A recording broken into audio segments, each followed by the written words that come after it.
refreshing.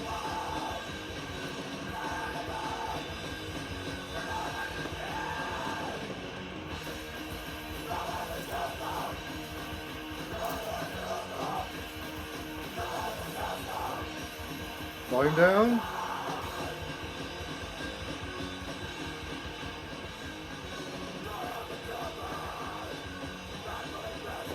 What's happening, YouTube? Eric Bauer back again, as if you didn't know. Life's blood. Shit, got a video for the old YouTube channel, and I don't know. I talked about records the last time. What did I talk about before that? Movies? Talking about records again. Thematic, even. I've been sitting on a lot of shit that you know, I haven't gotten a chance to show. So some of this stuff's going to be kind of old. Some of this stuff is probably older than this YouTube channel, in fact, as far as the collection goes. But I've made no mysteries in the past of my love for Japanese hardcore, punk, and crust music. That's what we're going to talk about today. I don't really have this in any sort of order. I'm just going to go. I guess we'll start with the EPs and odds and ends before we jump into the actual LPs. The first thing I want to talk to you about and ask is, do you know how good Bastard is? I've talked about them before. They're full length, in fact. This is an EP from 2010. A band photo. I don't know if you can even see it. Real bare bones 45. Pretty sure that's silkscreen on a black sleeve. Got a pretty sick custom label. Nothing notable on the back. And what is there to say about Bastard that I haven't said already? Pretty sure I talked about them when I was talking about Cymex Worship. And that's basically what you get in this EP. Some of the best, most rabid anti-Cymex worship Japan has to offer. This stuff rules. Get into it. Next thing, this is actually kind of new. And it's something I haven't been familiar with, oddly. I've seen the name, of course, seen the releases. They're one of those bands that has like a lot of releases, so you see a lot of it secondhand stores, and they're kind of a staple of punk rock shops that you'll run into. But I'm talking about Beyond Description. This is the fucking Fine Day Nostalgia EP. Really dig that cover.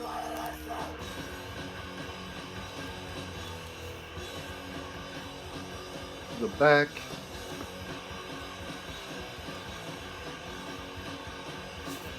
Of course, record's in no sleeve.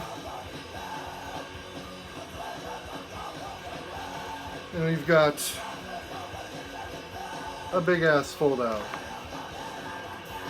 Lyrics and such. Like I said, I have not been familiar with Beyond Description until purchasing this EP. And what you get is some really fucking good grinding D-beat with crossover thrash tendencies. This stuff slays. It's got such a thick sound to it. It sounds like there's 2 or 3 guitars going on. And when they fucking groove or lock into a groove, it just pummels. You know, like I just imagine the circle pits erupt during that point. In almost every track on here. There's a live track on this album. It came out in 1995. It's fucking good shit. That's all I really have to say about that.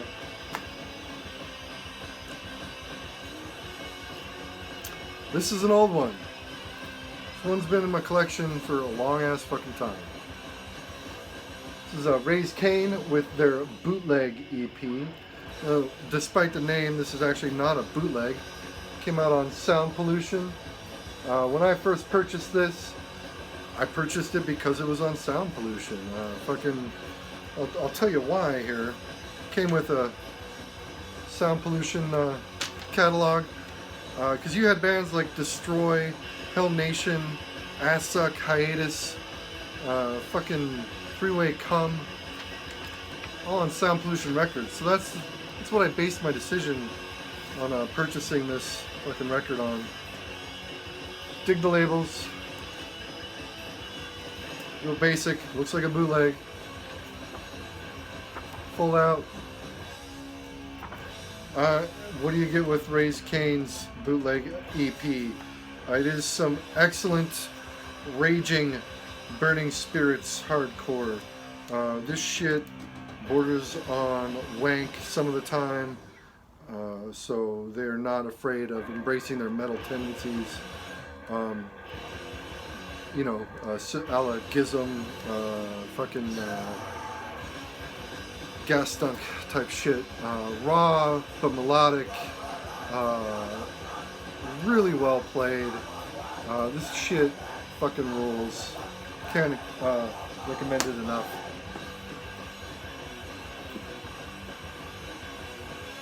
I don't know if you can hear the State of Fear in the background. And Jay Styles represent.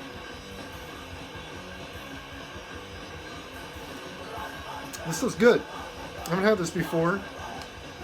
I'm not going to pull a metal theologian and talk to you exactly about everything that I feel like when I drink this beverage. But it is refreshing and tart. Anyway.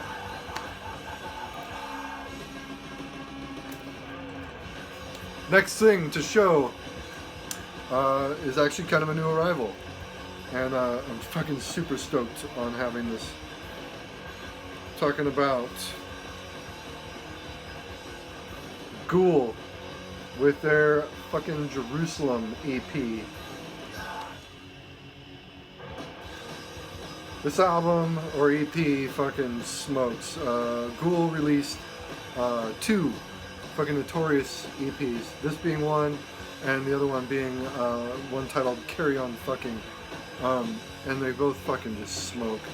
If you couldn't tell, based on their logo, Ghoul were very punk, but they also fucking worshipped at the altar of Venom. So if you don't like Venom, probably not going to like Ghoul very much. But on top of that, it's very motor driven. So you get the Motorhead influences, you get the Discharge influences. It's kind of like a fucking thrashier, spazzier Inepsy at times. This is a boot that came out either this year or last year on Chromaniacs. They've done a few releases, including the Ghoul Carry On Fucking EP, which I need to pick up.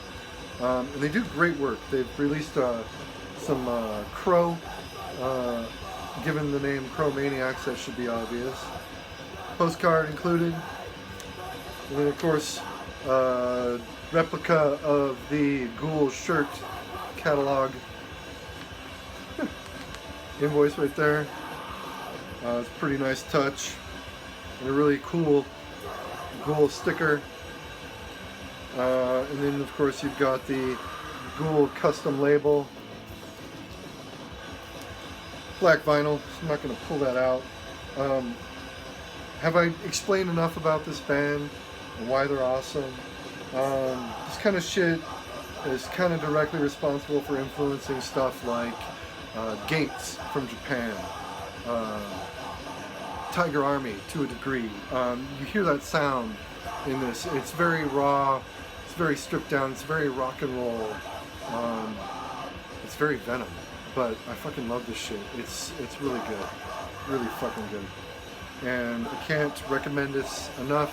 You won't be able to find it on Discogs or any of the other Chromaniacs releases, which is unfortunate because they do quality shit. They just happen to be boots. Most of this Japanese stuff that's new that you can find out there is going to be a bootleg because originals are fucking ridiculous. Chromaniacs also released the EP Middle Eastern Front by The Clay. That original goes for like $500. But you know, you can get the bootleg for 10. Do the math. And it's a fucking legit bootleg. Sound is great. Replication of everything included in the original releases. Fucking fantastic. I can't recommend that shit enough. Anyway. Let's talk about some odds and ends. Speaking of bootlegs, got the discography for The Sexual. This is all the things that the Sexual released between 1983 and 1985. On tape. Just a white shell. No labels. You dig it? Insert. What to say about the fucking Sexual, man? Goofy name, but musically this shit is just awesome and just fucking groundbreaking. It's 83 to 85. Not a lot of shit that sounded like this was coming out of Japan in 83 to 85. But this stuff fucking rules. I can't recommend it enough. It's just raw. It's fucking rockin'. There's a lot of groove. There's a lot of swank. It's awesome. If you're familiar with, like, say, G-Gas or fucking Kuro, I can't, you know, fuck me, right? Anyway, or Gestunk again. The Execute is kind of what you could expect. The Sexual. Antiseptic is another good reference point for this release. It's awesome shit. This is a cool one. It's a CD. How often do I show CDs? Not very often anymore, right? It's the Tarot Rhythm fucking compilation on Dando Records. The CD's awesome. You've got, it's a compilation of tracks by Disclose, who, you know, we know already that I love. It's You, Contrast Attitude, and Conga Fury. Disclose, what to say about Disclose that I haven't already said? They're fucking some of the best DB ever, anywhere. And they were doing it in Japan before just about anybody, as far as I'm concerned. Basically, the tracks on here for Disclose are what ended up being the Tomorrow's Fairy Tale, Yesterday's Nightmare, full-length released on fucking Game of the Arseholes, I think, I want to say is the name of the label.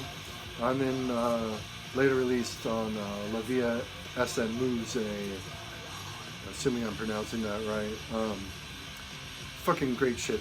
The best stuff that Disclose ever fucking released. I love their debut, Tragedy. It's fantastic, but on the second full length, they were really embracing not just Discharge, but Broken Bones, and GBH to a large degree. So there was a lot of fucking actual groove to the songs. It wasn't all just fucking crasher, crusty chaos punk. Awesome shit. And it has one of their best tracks on here. It's a fucking 10-minute long epic closing out the CD. One of the nice things about this is that it's not tracked album per album or artist by artist. So you get a few songs by Disclose and a few songs of It's You.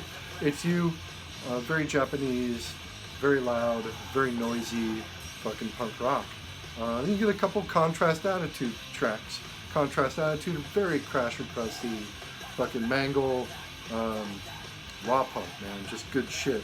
And then Conga Fury, just blistering, fucking brutal, almost power violence, grinding, Japanese hardcore, just awesome. And then, you know, more interspersed. So it's really cool. You get a lot of variation on this album. Obviously, I recommend getting the Disclose stuff as standalone tracks, but this comp is awesome, and it's cheap. Easy to find on Discogs. Discogs. Great shit. I'm dropping shit. And I just realized I actually forgot to pull something. So don't mind me while I turn my back.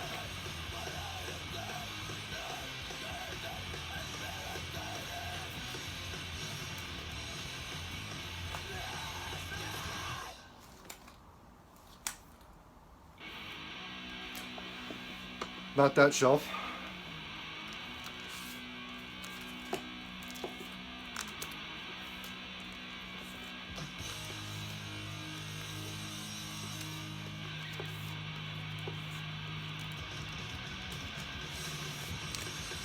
Fuck. What the hell is it?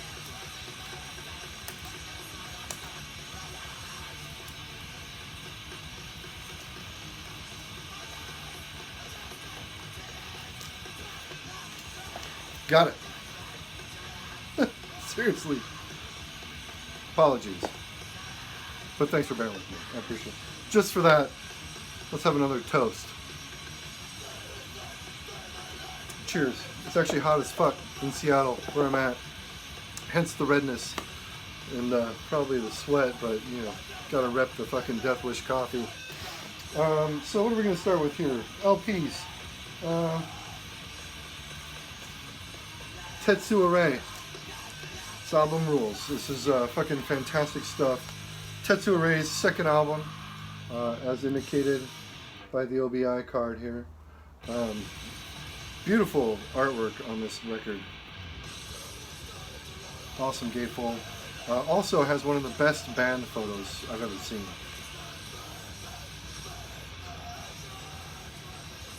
Just fantastic. Came with insert, you know, which is important with this kind of stuff, I guess. Expected.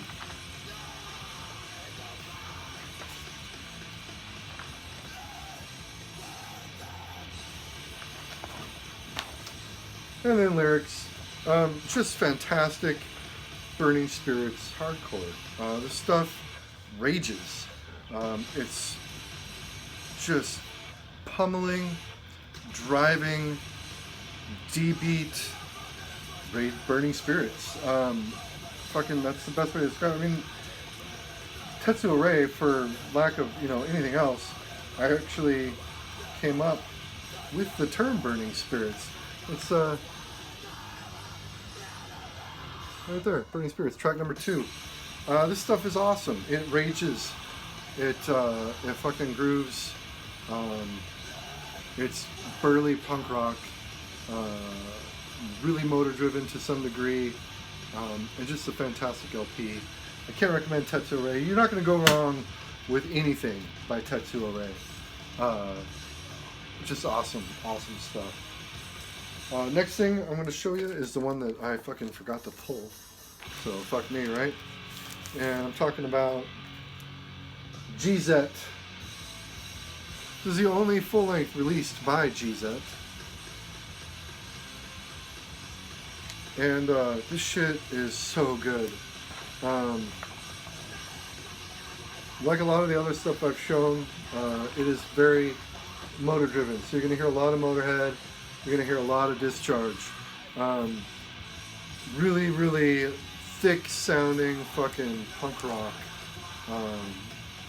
And again, like everything else so far, this stuff just rages. And this record's pretty legendary. It's on 80K.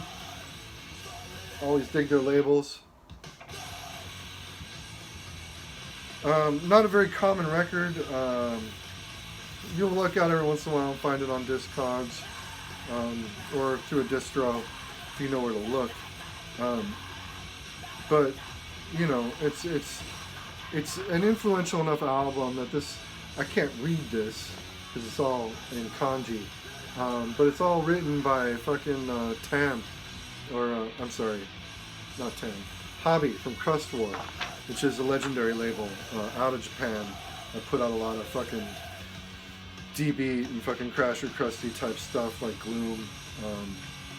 Which is, you know, you can hear some of that in this for sure. But it's just really good, soulful, punk, man. Awesome stuff. More people need this in their life. Not kidding. Next up, this is actually a record from last year. And if I had done a best of 2017, this would have been on it for sure. Very close to the top. Talking about the new album by Gates. Back from the Grave. Look at that artwork. And of course, you've got the title, Back from the Grave, black on brown. I came up with that idea. Full color photos of the band. It's on well, it's distributed by Meisako Unoho. And it was released by fucking High Society Satanic Records on a very nice purple wax. This album is awesome. You know, I mentioned Gates already. And this album, it's driven by Motorhead and by Venom. It's so fucking good. You've got lyric sheet, and of course, order sheet for Meisako Unoho.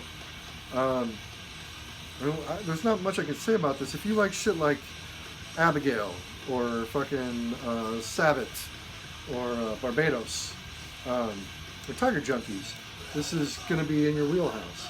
It's kind of that same sort of vibe, but you know it's Japanese, so it carries its own sort of vibe within the genre. Just fantastic record, start to finish. And a long time coming. They hadn't released anything in like a decade before dropping that record, so get on that shit. I don't know if it's out of print yet, but it's fucking amazing. And the next record we're gonna talk about Warcry, Keep Drinking Attitude. This record is so fucking good. It is done by members of the band Gloom, who I've talked about. And this is basically, whereas Gloom is just the crasher, crusty, fucking raw as shit D-beat, Warcry is like embracing that fucking stenchcore side from like the UK. So they worship at the throne of doom and extreme noise terror, fucking prophecy of doom, axe grinder, destroy from America, warfare from fucking the UK, that type of shit. It is so good, and you get the sore throat reference on the cover. Keep Drinking Attitude. If you're not familiar, check it out. You'll hear a lot of like sore throat references on here, and Fear of God. It's just fucking great. It is an awesome album. It's super raw, and it just fucking tears. Labels, nothing real special. Typical for Crust War releases, but you know, it tells you nothing about the music. And it came with an insert, which is pretty cool.